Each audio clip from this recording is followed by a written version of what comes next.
नमस्कार मित्रों, गायत्री कॉलेज सांचौर की ऑनलाइन क्लास में आप सभी का स्वागत है। आज हम बीए सेकेंड ईयर में धर्म सुधार आंदोलन में मार्टिन लूथर का अध्ययन करेंगे। मार्टिन लूथर ने कैथोलिक चर्च में आई कर्मकांड, रूढ़ियाँ आदि को दूर कर प्रोटेस्टेंट धर्म को बढ़ावा देने का कार्य किया था। हम उसका है वो अध्ययन करेंगे। तो देखिए, मार्टिन लूथर कैथोलिकवादी धर्म के जो सिद्धांत थे, उन सिद्धांतों से हटकर उन्होंने जनता में कुछ नए तरीके के जो नियम है उनको प्रतिपादित किया था। मार्टिन लूथर के नेतृत्व में चर्च की अव्यवस्था के विरुद्ध आवाज उठाई गई थी।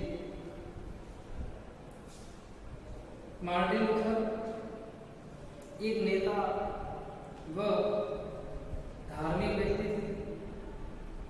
इनका जन्म एक निर्धन परिवार में श्रमिक के घर पर हुआ, लेकिन बचपन से मेधावी थे।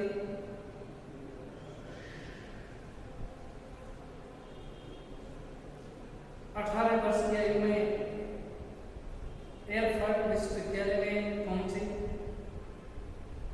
4 साल वहां पर पढ़ाई की। इनकी इच्छा वकील बनने की थी, लेकिन एक अपराध भावना से उनका मन है वो परेशान था।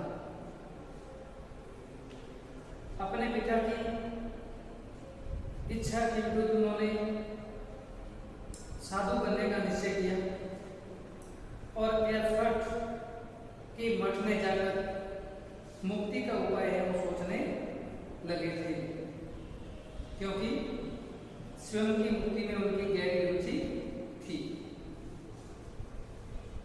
वहां के मठाधिपति ने उसे अपने पुण्य कर्मों पर भरोसा न रखकर ईश्वर की कृपा तथा क्षमा पर भरोसा रखने के लिए कहा था।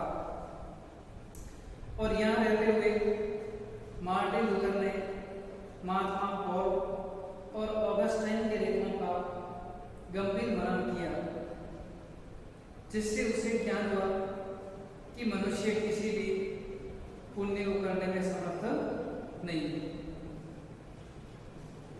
मार्टिन लूथर ने मुक्ति केवल ईश्वर में सदैव भक्ति करने से ही हो सकती है। इससे उनको संतोष प्राप्त है वो नहीं हुआ। और 1508 ईस्वी में उन्होंने वीटनबर्ग विश्वविद्यालय में प्राध्यापक की नौकरी की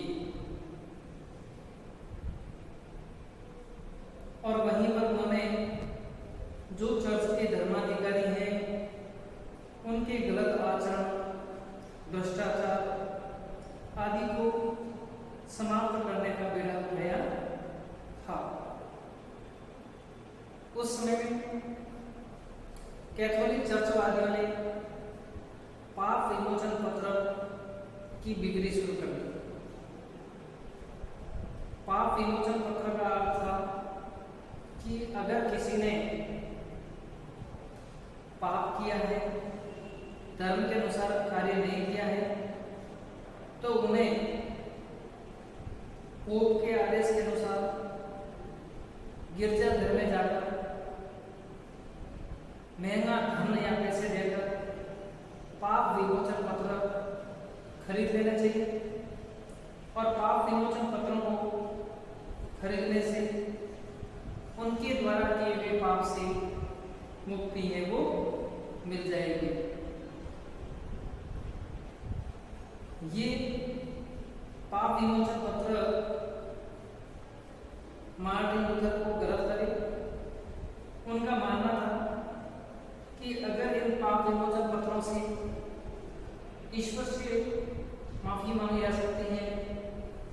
तो ये तो सब खरीद लेंगे, पाप करने के बाद सब उससे मुक्त होने के लिए पैसे देकर जो धन बल वाले व्यक्ति हैं वे पाप विमोचन पत्र खरीदकर अपने पाप का प्रायश्चित है वो कर देंगे।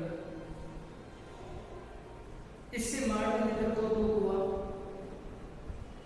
और उन्होंने पाप विमोचन पत्रों पर 55 कथन,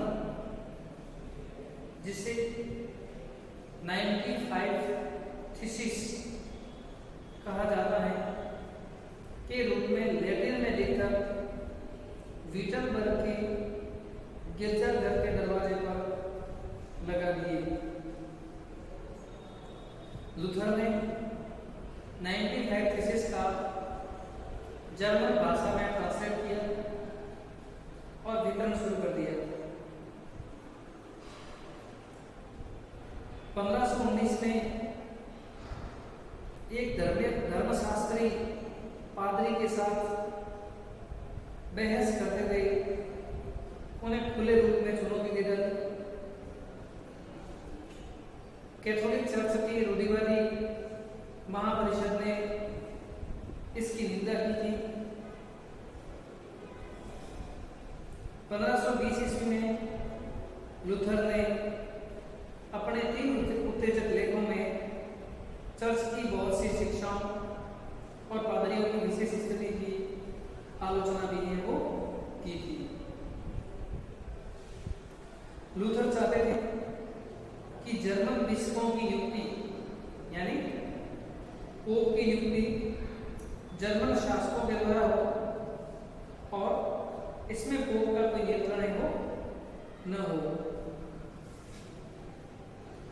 और उन्होंने पादरियों को गृहस्थ बनाने पर भी ध्यान देना है शुरू कर दिया। लूथर की इन धार्मिक क्रांतिकारी गतिविधियों के कारण पोप लियो 10 तथा पवित्र रोमन सम्राट चार्ल्स दोनों ही परेशान हो गए और 1521 में पोप ने मार्टिन लूथर को धर्म से बहिष्कृत कर दिया। राज्य परिषद ने लूथर को कानूनन बहिष्कृत कर दिया और लूथर की समस्त रचनाएं जलाने का आदेश दे दिया। इस दौरान लूथर को बड़ी समस्या झेलनी पड़ी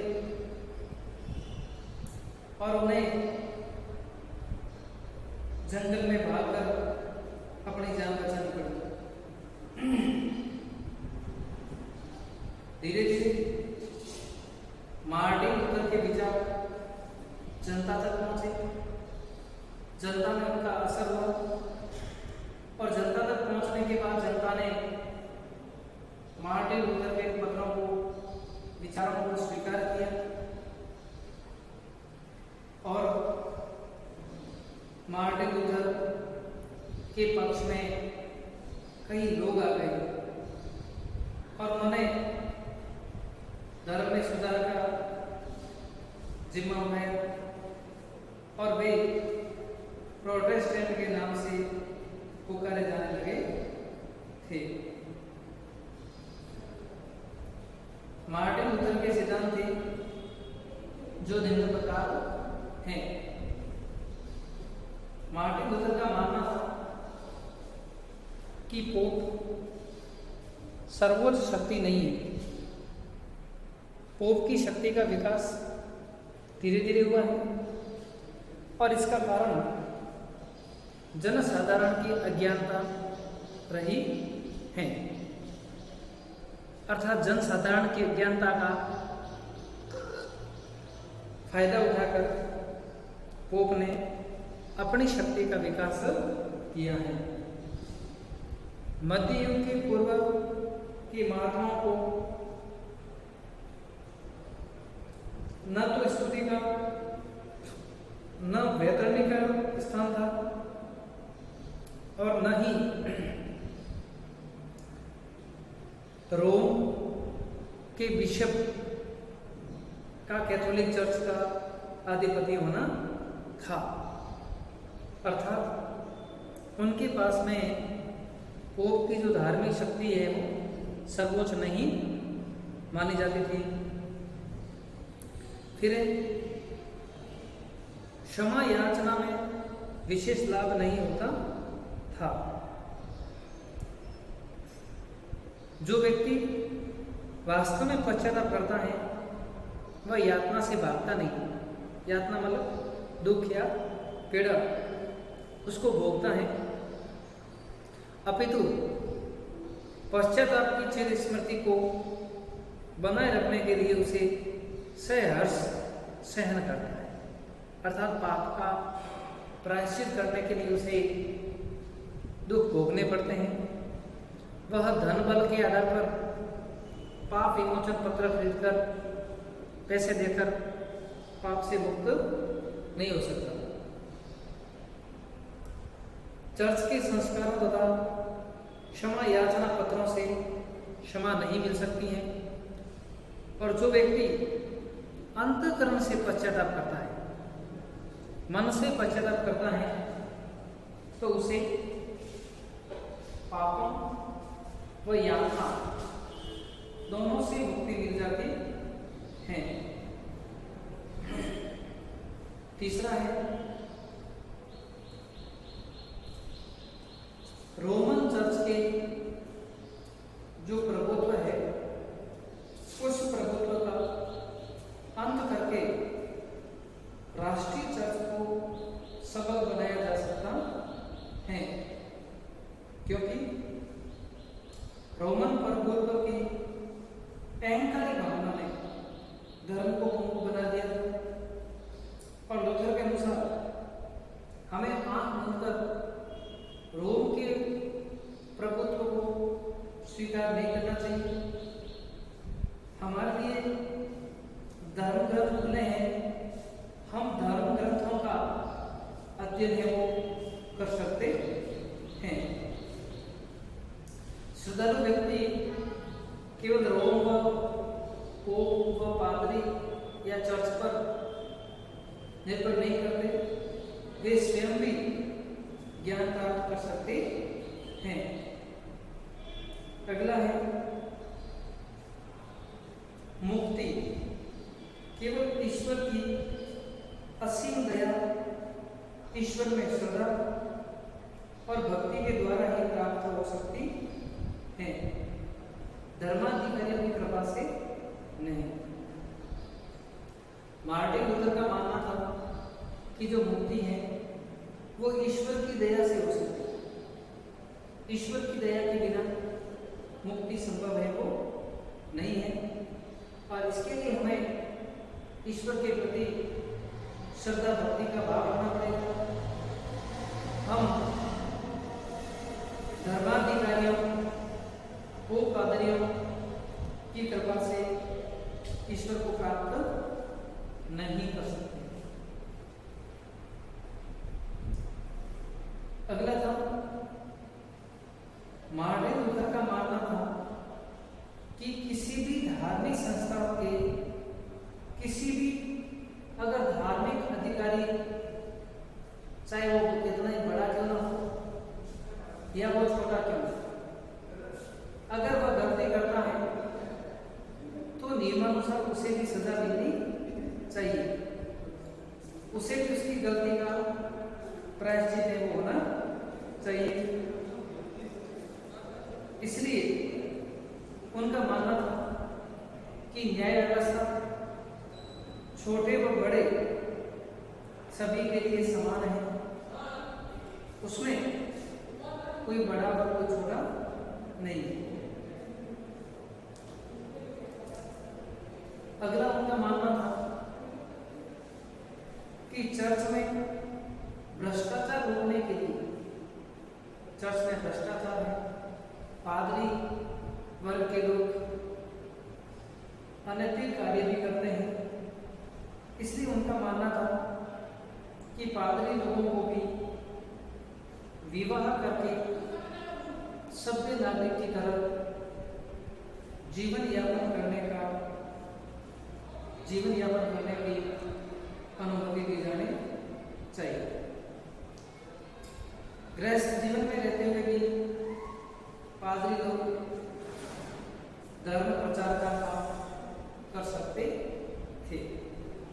गृहस्थ जीवन में रहते हुए भी पादरी वर्ग के लोग हैं वो इसका कार्य कर सकते थे। इसलिए पादरियों को गृहस्थ जीवन में रहने की अनुमति है वो देनी चाहिए। फिर विश्वविद्यालयों के पाठ्यक्रम में सुधार होना चाहिए, क्योंकि जब तक विश्वविद्यालय का पाठ्यक्रम सही नहीं होगा तब तक सही शिक्षा जनता तक नहीं पहुंच पाएगी, और जब तक सही शिक्षा जनता तक नहीं पहुंचेगी तब तक कभी भी धर्म सुधार है वो नहीं हो सकता। मार्टिन लूथर का मानना था कि विधर्मी पाखंडी अरस्तु को पाठ्यक्रम में समावेश नहीं करना चाहिए। पाठ्यक्रम में हर माता को होना चाहिए। इसके अलावा मार्टिन लूथर का मानना था कि ईसाई धर्म के जो 7 संस्कार हैं, उन 7 संस्कारों में से 4 संस्कार अभिषेक, विवाह, अनुमोदन और अवलेपन, इन चारों को त्याग देना चाहिए और शेष 3 संस्कार नामकरण, प्रायश्चित और यूखेस्ट, इन तीनों को ही मान्यता मिलनी चाहिए। इसके अलावा कोई संस्कार है वो नहीं होना चाहिए। मार्टिन लूथर का मानना था कि स्तुति प्रक्रिया और भगवती भोग के क्रियाकलाप है, इन्हें बिल्कुल बंद कर देना चाहिए, क्योंकि पादरी का एकमात्र काम धार्मिक उपदेश देना होना चाहिए। वह धार्मिक उपदेशों के अलावा अन्य कोई कार्य न करे। तो मार्टिन लूथर ने अपने इन्हीं सिद्धांतों को जनता के सामने रखा, और जो लोग कैथोलिक चर्च के आडंबरों से, कैथोलिक चर्च की दुविधाओं से पीड़ित थे, उन लोगों ने प्रोटेस्टेंट धर्म आंदोलन की ओर ध्यान है वो दिया था।